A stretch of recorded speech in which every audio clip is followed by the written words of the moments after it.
Hello student, welcome to commerce by Harshita.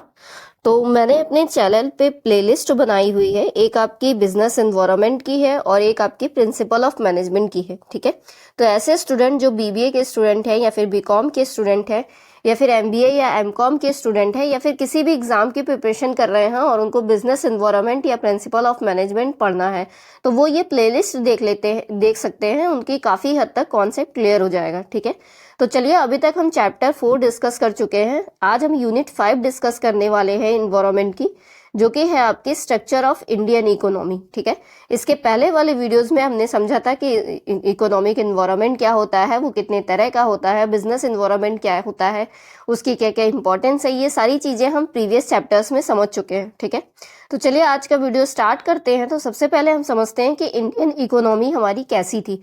ठीक है, तो अगर हम बात करें तो हमारी इंडियन इकोनॉमी सबसे 6th लार्जेस्ट इकोनॉमी है पूरे वर्ल्ड में। ठीक है, globalisation, integration into the global economy, investment rate, a young population and low dependent ratio are all contributing factors.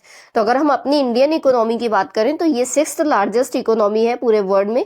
और यहाँ पे globalisation, integration, global economy, investment rates, young population, low dependence ratio, ये सब एक contributing factors हैं हमारी Indian economy के। ठीक है, चलिए अब हम समझते हैं कि हमारी इंडियन इकोनॉमी का नेचर कैसा है। ठीक है, तो अगर हम बात करें तो हमारी इंडियन इकोनॉमी कैसी है, मिक्स्ड इकोनॉमी है। इसके पहले वाले चैप्टर्स में मैंने आपको बताया था कि हमारी इकोनॉमी कितने तरह की होती है या सिस्टम ऑफ इकोनॉमिक्स क्या होता है। ठीक है, तो उसमें हमने पढ़ा था कि हमारी एक मिक्स्ड इकोनॉमी होती है, एक सोशलिस्ट इकोनॉमी होती है, एक आपकी कैपिटलिस्ट इकोनॉमी होती है। ठीक है, तो अगर हम इंडिया की बात करें तो इंडियन इकोनॉमी कैसी है, मिक्स्ड इकोनॉमी है। ठीक है, मतलब उसमें कुछ पोर्शन कैपिटलिस्ट है, कुछ पोर्शन सोशलिस्ट है। ठीक है, इसका मतलब है मिक्स्ड इकोनॉमी का क्या मतलब है कि हमारी इकोनॉमी में कुछ प्राइवेट बिजनेसेस हैं, कुछ इंडस्ट्रीज हैं और कुछ एंटरप्रेन्योर्स भी हैं। ठीक है, the other part is manage by the government, और कुछ पार्ट गवर्नमेंट के द्वारा मैनेज किए जाते हैं और कुछ पार्ट प्राइवेट मैनेज किए जाते हैं। ठीक है, तो इसीलिए कहा जा रहा है कि हमारी इंडिया की इकोनॉमी क्या है, मिक्स्ड इकोनॉमी है। The Indian economy is highly dependent on the service sector. तो हमारी इंडिया की इकोनॉमी सबसे ज्यादा डिपेंडेंट किस पे है, सर्विस सेक्टर पे है, क्योंकि जीडीपी में सर्विस सेक्टर का कंट्रीब्यूशन और एवरेज 60% है टोटल इकोनॉमी का। ठीक है, तो it is followed by agriculture, जो कि एग्रीकल्चर के द्वारा फॉलो की जाती है। ठीक है, चलिए अब हम समझते हैं कि कौन से सेक्टर का कितना कंट्रीब्यूशन है इंडियन इकोनॉमी में। तो सबसे पहले हमारा एग्रीकल्चर आ जाता है। तो अगर हम एग्रीकल्चर की बात करें तो इसका सबसे हमारा 14% कंट्रीब्यूशन है हमारी जीडीपी में या फिर इंडियन इकोनॉमी में। ठीक है, तो एग्रीकल्चर में कौन कौन सी चीजें आ जाती हैं, तो उसमें क्रॉप्स आ जाता है, हॉर्टिकल्चर आ जाता है, मिल्क एंड एनिमल हस्बेंड्री आ जाता है, फिशिंग आ जाता है, एपीकल्चर, सेरीकल्चर, फॉरेस्ट्री, ये सारी चीजें आपकी एग्रीकल्चर में आ जाती हैं। ठीक है, तो अगर हम हिंदी में समझना चाहें तो भारत की कुल जीडीपी में कृषि क्षेत्र का योगदान 14% है। फसलें, बागवानी, दूध और पशुपालन, मछली पकड़ना, जलीय कृषि, मधुमक्खी पालन, रेशम उत्पादन, वानिकी और अन्य संबंधित गतिविधियां सभी एग्रीकल्चर में शामिल है, कृषि में शामिल है। ठीक है, चलिए अब हम नेक्स्ट सेक्टर देखते हैं। नेक्स्ट है हमारा इंडस्ट्री सेक्टर। तो अगर हम इंडस्ट्रियल सेक्टर की बात करें तो इंडस्ट्रियल सेक्टर का कंट्रीब्यूशन 27% है टोटल जीडीपी में इंडिया की, and it comprises a variety of manufacturing and other सब सेक्टर्स। तो इसमें मैन्युफैक्चरिंग का काम और अदर सब सेक्टर्स आ जाते हैं इंडस्ट्री में। तो हमें पता ही है कि इंडस्ट्री में हम बेसिकली इंडस्ट्रियल वर्क करते हैं, जिसमें मैन्युफैक्चर, प्रोडक्शन, ये सारी चीजें की जाती हैं। ठीक है, नेक्स्ट है हमारा सर्विस सेक्टर। तो अगर हम सर्विस सेक्टर की बात करें तो हमारा पूरा जीडीपी मतलब 60% जीडीपी हमारा सर्विस सेक्टर पे ही निर्भर करता है। ठीक है, क्योंकि सर्विस सेक्टर का कंट्रीब्यूशन इंडियन इकोनॉमी में सबसे ज्यादा है, मतलब 59% के आसपास टोटल जीडीपी में सर्विस सेक्टर का कंट्रीब्यूशन है। ठीक है, इट इनकम्पासेस कंस्ट्रक्शन। तो सर्विस सेक्टर में क्या क्या आ जाता है, इसमें कंस्ट्रक्शन आ जाता है, retail, software, information technology, communication और जितनी भी हॉस्पिटैलिटी की सर्विसेज हैं, इंफ्रास्ट्रक्चर ऑपरेशंस हैं, एजुकेशन, हेल्थ केयर है, बैंकिंग सर्विसेज हैं, इंश्योरेंस है, ये सारी चीजें आपकी सर्विस सेक्टर में आ जाती हैं। ठीक है, चलिए अब हम समझते हैं कि हमारी इंडियन इकोनॉमी का नेचर तो हमने समझ लिया। अब हम इसके फीचर्स की बात करते हैं कि क्या क्या इंपॉर्टेंट फीचर्स हैं इंडियन इकोनॉमी के। ठीक है, तो सबसे पहले हमारा पहला पॉइंट ये है कि हमारी इंडियन इकोनॉमी जो है बेसिकली एग्रीकल्चर इकोनॉमी है और more than 60% of the population agriculture पे डिपेंडेंट है या अलाइड एक्टिविटीज पे निर्भर करती है। ठीक है, पहला फीचर ये हो गया। दूसरा फीचर ये है कि अगर हम रीसेंट रिपोर्ट की बात करें तो इंडिया को एटलीस्ट $100 मिलियन की जरूरत है इंफ्रास्ट्रक्चर के लिए, ताकि वो इंटायर पॉपुलेशन को बेनिफिट प्रोवाइड करा सके, इलेक्ट्रिसिटी का, सेफ ड्रिंकिंग वाटर प्रोवाइड करा सके, प्रॉपर सैनिटेशन सर्विसेज प्रोवाइड कर सके। ठीक है, इसके लिए इंडिया को एटलीस्ट $100 मिलियन की जरूरत है इंफ्रास्ट्रक्चर में लगाने के लिए। ठीक है, अब बात, क्योंकि इंडिया की जो इकोनॉमी है ना, यहाँ की पॉपुलेशन डे बाय डे बढ़ती जा रही है। ठीक है, तो सीधी सी बात है, जब पॉपुलेशन बढ़ेगी तो हमें ज्यादा इंफ्रास्ट्रक्चर की जरूरत पड़ेगी, ज्यादा इलेक्ट्रिसिटी चाहिए होगी, ज्यादा ड्रिंकिंग वाटर चाहिए होगा, सैनिटेशन की जरूरत भी ज्यादा पड़ेगी। नेक्स्ट हमारा फीचर है कि ये एक इम्परफेक्ट मार्केट है। तो अगर हम इंडियन मार्केट की बात करें तो यहाँ पे lot of easily exploitable loopholes है। ठीक है, कभी इम्प्रॉपर सप्लाई चेन होता है, कभी प्राइसेस मार्केट की वेरी करती हैं डिफरेंट लोकेशन की। तो ये सारे कुछ डिसएडवांटेजेस हैं हमारी इंडियन मार्केट के। ठीक है, क्योंकि हमारी मार्केट इम्परफेक्ट है, एक लोकेशन पे वही सामान सस्ते में मिलता है, अगली लोकेशन पे वही सामान महंगे में मिलने लगता है। ठीक है, चलिए नेक्स्ट हम देखते हैं रैपिड पॉपुलेशन ग्रोथ। तो ये भी हमारी एक डिसएडवांटेजेस ही है, समझ लीजिए कि हमारी इंडियन इकोनॉमी की ग्रोथ जो है वो रैपिडली बढ़ती जा रही है, पॉपुलेशन रैपिडली बढ़ती जा रही है। ठीक है, India was second largest country in the terms of population. तो अगर हम पॉपुलेशन की बात करें तो पूरे विश्व में सेकेंड लार्जेस्ट कंट्री है हमारी। ठीक है, फर्स्ट आपकी चाइना है, सेकेंड इंडिया है। दिस पॉपुलेशन नीड्स एजुकेशन, और ये सारी पॉपुलेशन को एजुकेशन की जरूरत है, फूड की जरूरत है, ट्रांसपोर्टेशन की जरूरत है, वाटर रिसोर्सेज की जरूरत है, एम्प्लॉयमेंट की जरूरत है, और बहुत सी बेसिक नेसेसिटीज हैं जिनकी जरूरत पड़ती है तो कंट्रीब्यूट करने के लिए डेवलपमेंट ऑफ द नेशन। क्योंकि अगर हमें अपने नेशन को डेवलप करना है तो सीधी सी बात है अपनी पॉपुलेशन को भी डेवलप करना पड़ेगा। अब नेक्स्ट हमें फीचर में बात करें तो नेक्स्ट है हमारी पॉवर्टी। तो सच लूप्स की वजह से, यानी कि हमारी पॉपुलेशन बढ़ने की वजह से हमारे यहाँ पॉवर्टी भी ज्यादा है। ठीक है, इसी वजह से हमारी प्रोग्रेस नहीं हो पा रही है, यानी कंट्री की प्रोग्रेस नहीं हो पा रही है। हमारा मेजर इशू ही यही है कंट्री का कि पॉवर्टी बहुत है। ठीक है, तो पॉपुलेशन भी बहुत है और पॉवर्टी भी बहुत है। ठीक है, चलिए अब हम बात करते हैं national income trends in India.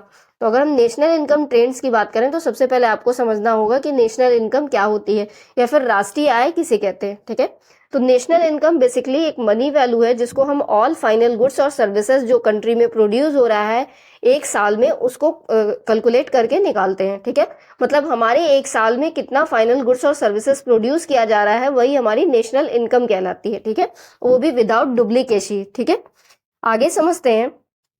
The National Income Committee is its first report wrought a national income estimates measures the volume of commodities and services turned out during a given period without duplication। ठीक है, तो बिना duplication के overall 1 year में या given period में हमारी कितनी गुड्स और सर्विसेज प्रोड्यूस की जा रही हैं वही हमारी नेशनल इनकम कहलाती हैं। ठीक है, चलिए अब डॉक्टर अल्फ्रेड मार्शल ने भी कुछ डिफिनीशन दी है नेशनल इनकम की।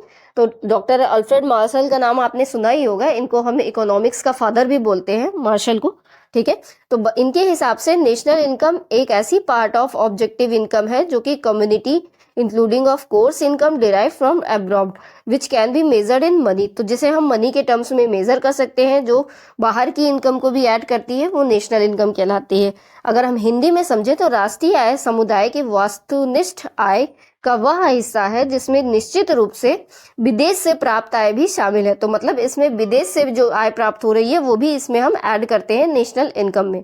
ठीक है, चलिए अब आगे समझते हैं नॉमिनल नेशनल इनकम क्या होती है। तो अगर हम नेशनल इनकम की बात करें तो ये दो तरह की होती है, एक आपकी नॉमिनल नेशनल इनकम होती है और एक आपकी रियल नेशनल इनकम होती है। ठीक है, तो जो नॉमिनल नेशनल इनकम होती है उसको हम करंट प्राइसेस पे एस्टिमेट करते हैं, लेकिन जो रियल नेशनल इनकम होती है उसको हम फिक्स्ड प्राइसेस पे एस्टिमेट करते हैं। ठीक है, तो बस दोनों में ये डिफरेंस है। तो अगर हम नॉमिनल नेशनल इनकम की बात करें तो the money value of all the final goods and services produce in the economy during a year estimated at the current prices. तो हम करंट प्राइसेस के एस्टिमेशन पे निकालते हैं इसको, तो ये नॉमिनल नेशनल इनकम कहलाती है। चलिए अब रियल नेशनल इनकम की बात करते हैं। तो the money value of all the final goods and services produce in an economy during a year estimated at some fixed prices. तो रियल नेशनल इनकम हम फिक्स्ड प्राइसेस के बेसिस पे निकालते हैं और नॉमिनल नेशनल इनकम हम current prices के basis पे निकालते हैं। ठीक है, चलिए अब हमारा नेक्स्ट टॉपिक है इकोनॉमिक ग्रोथ। तो अगर हम इकोनॉमिक ग्रोथ का मतलब समझें कि इकोनॉमिक ग्रोथ क्या होती है, तो इकोनॉमिक ग्रोथ हमारी तब होती है जब हमारी गुड्स और सर्विसेज का प्रोडक्शन इंक्रीज हो जाता है, ठीक है, हमारे यहाँ अनएम्प्लॉयमेंट कम हो जाता है, हमारे यहाँ इनकम जनरेट होने लगती है, तो वही हमारी इकोनॉमिक ग्रोथ कहलाती है, ठीक है। तो economic growth can be defined as an increase Economic growth can be defined as an increase in the value of goods and services produced in an economy over a period of time. तो एक साल में हम कितना goods या services produce कर रहे हैं उसके बेसिस पे हम अपनी इकोनॉमिक ग्रोथ को कैलकुलेट कर पाते हैं। तो the value of calculation is done in terms of percentage increase in GDP. तो हम जीडीपी के बेसिस पे इकोनॉमिक ग्रोथ कैलकुलेट करते हैं। जीडीपी मतलब ग्रॉस डोमेस्टिक प्रोडक्ट, ठीक है। चलिए आगे समझते हैं। तो अगर हम बात करें कि हम कैसे मेजर करते हैं इकोनॉमिक ग्रोथ को, तो it can be measured in a nominal और रियल टर्म्स।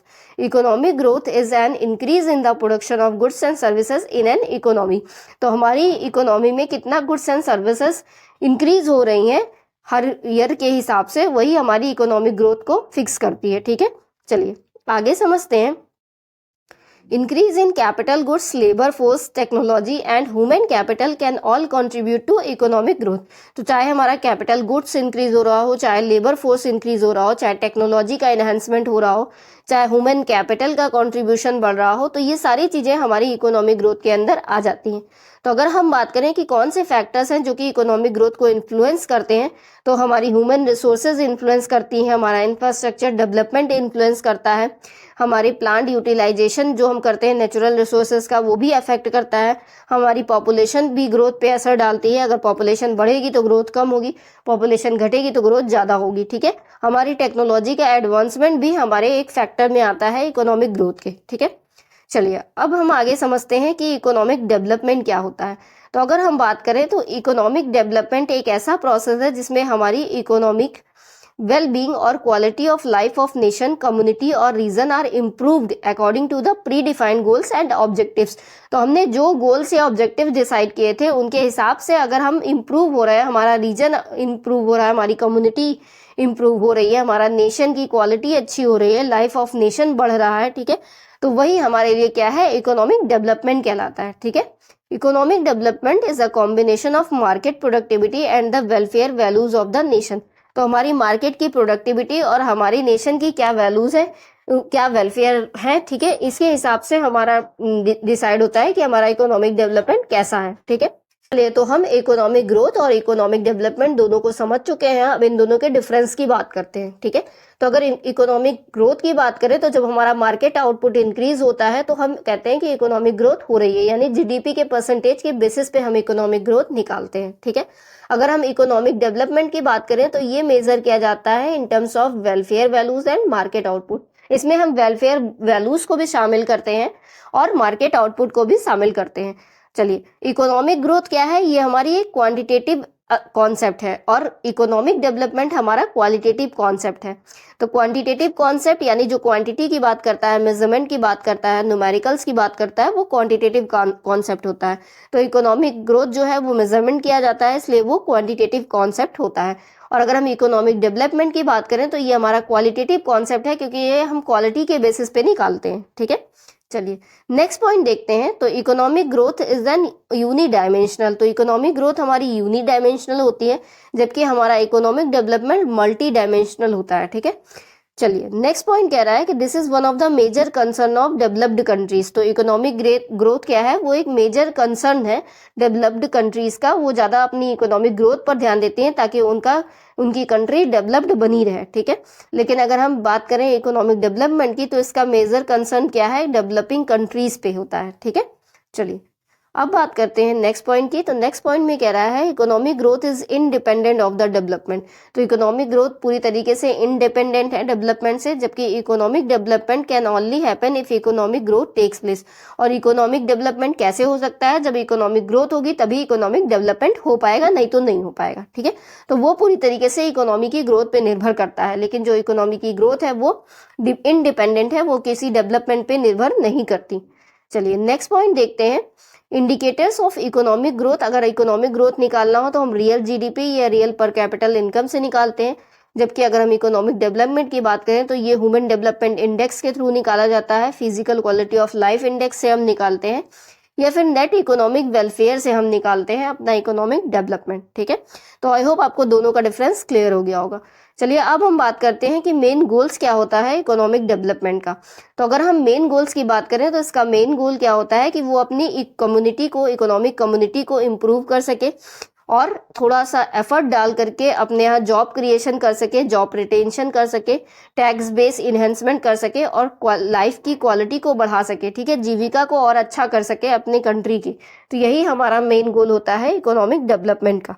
चलिए अब आज इस चैप्टर का लास्ट टॉपिक देखते हैं जो कि है पर कैपिटा इनकम। ठीक है, तो ये पर कैपिटा इनकम का हो गया, या मतलब क्या होता है कि एवरेज इनकम क्या है, पर व्यक्ति एवरेज इनकम क्या है, पर पर्सन इनकम क्या है, वही क्या कहलाएगी, पर कैपिटा इनकम कहलाएगी। ठीक है, तो per capita income is a measure of the amount of money earned पर पर्सन।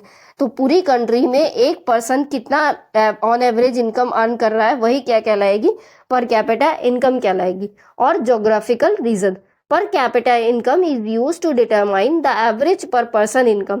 तो इससे हम एवरेज पर पर्सन इनकम निकालते हैं। ठीक है, पर कैपिटा इनकम से, and to evaluate the standard of living and quality of life of the population.